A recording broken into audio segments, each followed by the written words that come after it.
శ్రీ దత్త శరణం మమ. జయ గురుదత్త, శ్రీ గురుదత్త. దీపకుడికి వేదధర్ముడు రేణుకా వృత్తాంతాన్ని గురించి ఇలా తెలుపసాగారు. రేణుకా వృత్తాంతం. కృతయుగ ఆరంభంలో సృష్టికర్త అయిన పితామహుడు అనేక ఉపాయాలతో ఈ జగత్ సృష్టి చేశారు. దేవ, దైత్య, మనుష్య, పశు, పక్షి, వృక్షాది జాతులను, వర్ణాశ్రమ ధర్మాలను సమస్తము వేద నిర్దిష్టమైన మార్గంలో సృజించాడు, అనగా సృష్టి చేశారు. ముల్లోకాలు హాయిగా ఉన్నాయి. అందరూ జ్ఞాన విజ్ఞాన పారంగతులై, తపోనిష్ఠులై, కామక్రోధ రాగద్వేషరహితులై శాంతి సౌఖ్యాలతో ప్రసన్నంగా కాలం గడుపుతున్నారు.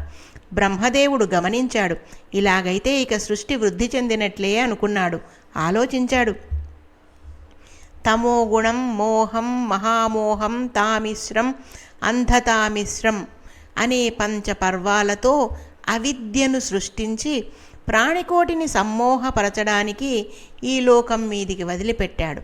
అతడు సృష్టించిన ఈ అవిద్య ముందుగా అతడినే ఆవరించింది. దాని మహిమతో వేదాలు మర్చిపోయాడు. ఎంత గింజుకున్నా ఒక్క మంత్రం కూడా గుర్తు రావడం లేదు. కలవరపడ్డాడు, భయపడ్డాడు. వెంటనే బయలుదేరి హంసవాహనాన్ని అధిరోహించి సహ్యపర్వతం చేరుకున్నారు. ఒక ప్రశాంత రమణీయ స్థలంలో, అమలకీ వనంలో అనగా ఉసిరి చెట్ల వనంలో కూర్చుని నిష్ఠాగరిష్ఠుడై రేణుకామాతను ధ్యానించాడు. ఆ తల్లి కరుణామయి క్షణకాలంలో దర్శనమనుగ్రహించింది. చతుర్ముఖుడు ప్రణమిల్లి నిలిచి బహువిధాలా స్తుతించాడు. మెల్లగా తన అవస్థను విన్నవించాడు. జనని త్రిలోక వందిత గాయత్రి, వేదమాత కటాక్షించు. వేదాలను మర్చిపోయాను. ఒక్క మంత్రమూ గుర్తు రావడం లేదు. నీవు పరమేశ్వరివి, జగద్గురుత్వం నీది, సర్వదేవతామయివి. ఈ అక్షర రూపాన్ని నా బుద్ధిలో తిరిగి ప్రకాశింపజేయమ్మా అని ప్రార్థించాడు. అప్పుడు రేణుకామాత బ్రహ్మదేవుడితో, ఓ చతురానన, వెళ్ళి దత్తాత్రేయ స్వామిని అభ్యర్థించు. అతడు వర్ణమాత్రా సహితంగా సకల విద్యలు నేర్చినవాడు అని రేణుకాదేవి బ్రహ్మకు చెప్పి వెంటనే దత్తాత్రేయ స్వామిని పిలిచింది. జ్ఞాన వేతృ పురస్కృత సర్వదేవ నమస్కృత. ఈ బ్రహ్మదేవుడు ఏదో అంటున్నాడు, కొంచెం కనుక్కొని ఆయన అని చెప్పింది. అప్పుడు దత్తదేవుడు బ్రహ్మను సమీపించాడు. చతుర్ముఖ సర్వజ్ఞానవేత్త, ఏమిటి అడుగుతున్నావో చెప్పు, నాకు తెలిసిందైతే తప్పకుండా చెబుతాను అన్నాడు.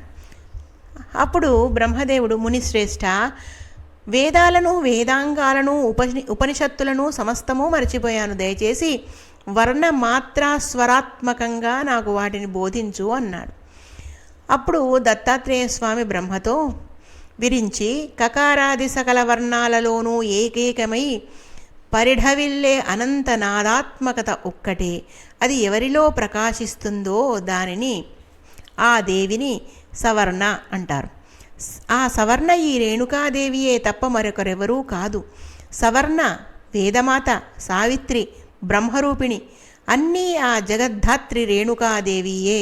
రెండవ శక్తి లేదు. ఏకమాత్ర, ఏకవీర, ఓంకారైకస్వర అన్నీ ఆమెనే. అష్టపర్యాయక వాచక అని కూడా ఆమెనంటారు. హ్లాదిని, విమల, ఉత్కర్షిణి, జ్ఞానయోగ, ఇత్య, ఈశాన, ప్రహ్వి, అనుగ్రహ అని అష్టపర్యాయ వాచకాలు. ఒక్కటే అయినా అనేక రూపాలు ధరిస్తుంది కనుకనే ఏకవీర అన్నారు. ఆమెయే యోగమాత, గాయత్రి, బ్రహ్మరూపిణి.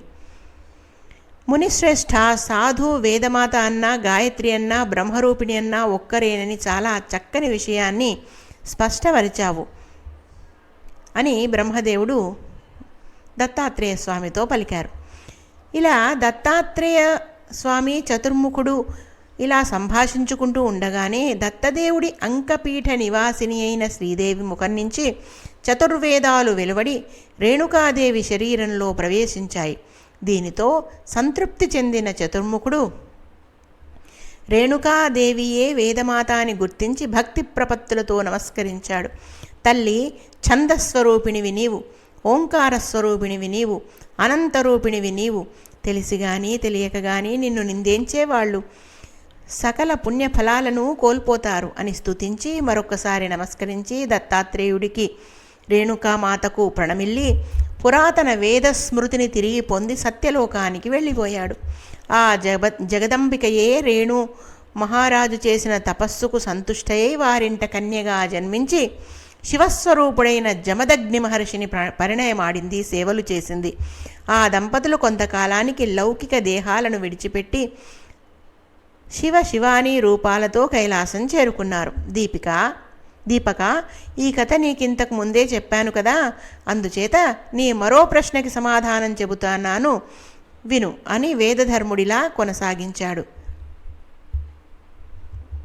కృష్ణామలకం కథ. ఒకానొక సందర్భంలో ఏకవీరాదేవి ఆజ్ఞ మేరకు చతుర్ముఖుడు విష్ణు సందర్శన కాంక్షతో క్షీరసముద్రానికి బయలుదేరాడు. కానీ అక్కడ విష్ణుమూర్తి కనిపించలేదు. ఎంత వెతికినా ఎంతసేపున్నా శేషశాయి దర్శనమే కాలేదు. ఏమిటి వింత చెప్పమా అని భయ సందేహ పరాభవాది భావాలతో ఉక్కిరి బిక్కిరి అవుతుండగా అక్కడ ఒక అమలకీ తరువు అనగా ఉసిరిక చెట్టు కనిపించింది. అది విద్యుత్కాంతులు విరజిమ్ముతున్న కృష్ణ అమలకీ తరువు. దాన్ని తీసుకుని తిరిగి వచ్చాడు విరించి. ఆ తరు రూపంలో స్వయంగా విష్ణుమూర్తి వచ్చినట్లే అనిపించి రేణుకాదేవి పరశురామునితో, నాయన మరొక్కసారి ఈ కృష్ణ అమలకి రూప విష్ణుమూర్తిలోనికి ప్రవేశించు, శివస్వరూపుడైన నీ తండ్రిని స్తుతించు. ఈ కృష్ణ అమలకం త్రిభువనేశ్వరుడు, సాక్షాత్ విష్ణువు, నీ తండ్రి సదాశివుడు కనుక అది తరువు అవుతుంది. నువ్వు దత్తాత్రేయుడు కలిసి ఈ కృష్ణామలకి తరువుని ఇక్కడ సహ్యాద్రి మీద ఉన్న ఈ శుభప్రదమైన దత్త ఆశ్రమంలోనూ దండకలోనూ స్థాపించండి. నాకు సంతోషాన్ని కలిగించండి. నీవు కూడా దీని నీడలో విశ్రాంతి తీసుకో. ఈ తరువును దర్శించిన వారు కానీ స్పృశించిన వారు కానీ సద్గతులు పొందుతారు అన్నది. అప్పుడు పరశురాముడు ఆ తరువులో ప్రవేశించి తన ఉనికితో దాన్ని త్రిదేవత్వాన్ని కలిగించారు. అటుపైన బ్రహ్మదేవుడు రేణుకాదేవి వద్ద సెలవు తీసుకుని తన సత్యలోకాన్ని చేరుకున్నాడు. రేణుక అంతర్ధానం చెందింది. దత్తాత్రేయుడు ఆ తల్లికి నమస్కరించి ఆ తరువు కింద ధ్యాన నిష్టకు ఉపక్రమించాడు. తలపెట్టిన యజ్ఞం పూర్తి అయ్యే వరకు భార్గవరాముడు సైతం ఆ తరువు చెంతనే విశ్రాంతి తీసుకున్నాడు.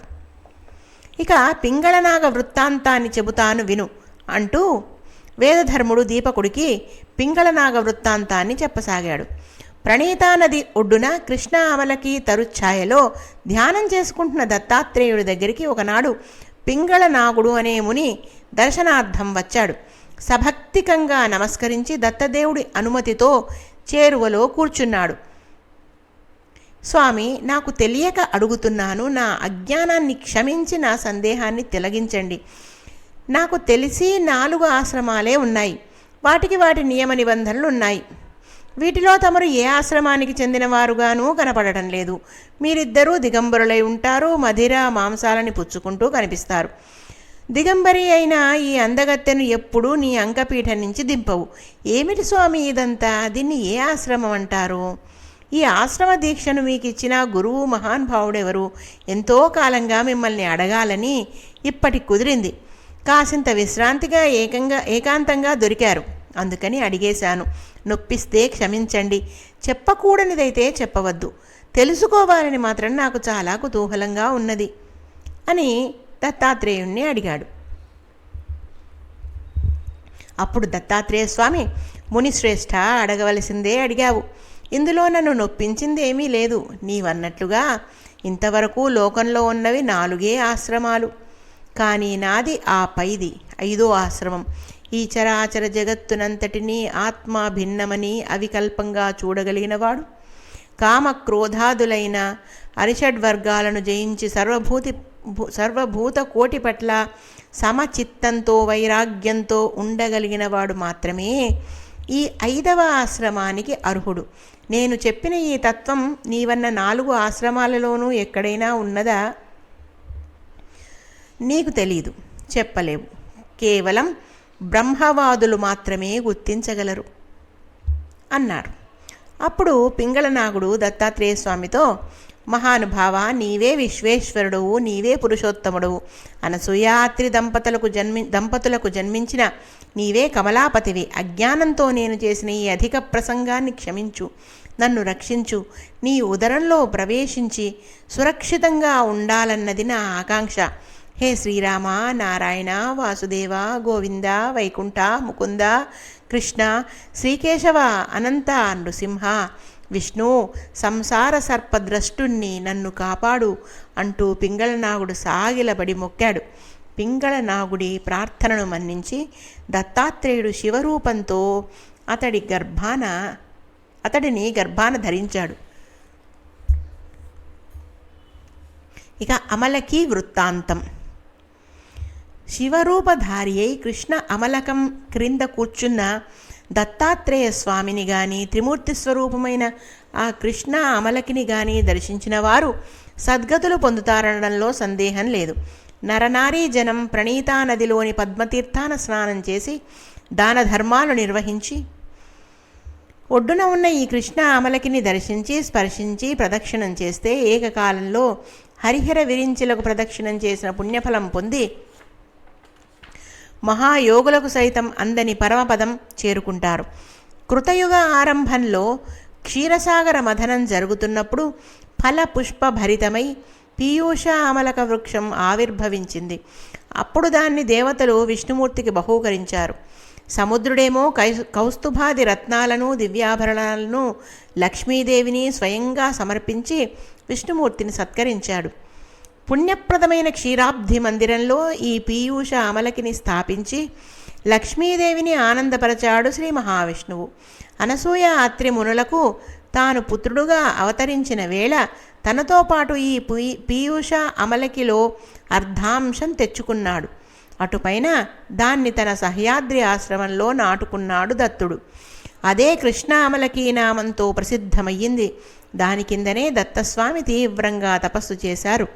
ఈ తరువు అనగా ఈ వృక్షం 3 రూపాలతో, నామాలతో త్రిభువనములలో విఖ్యాతి పొందినది. ఒక్కటే తరువు ఊర్ధ్వభువనాన క్షీరాబ్ధి మందిరంలో ఒక రూపంలో, పీయూష అమలక నామంతో సహ్యాద్రి శిఖరం మీద మరొక రూపంతో, కృష్ణామలక నామంతో పాతాళలోకంలో వేరొక రూపంతో నామంతో విరాజిల్లుతోంది.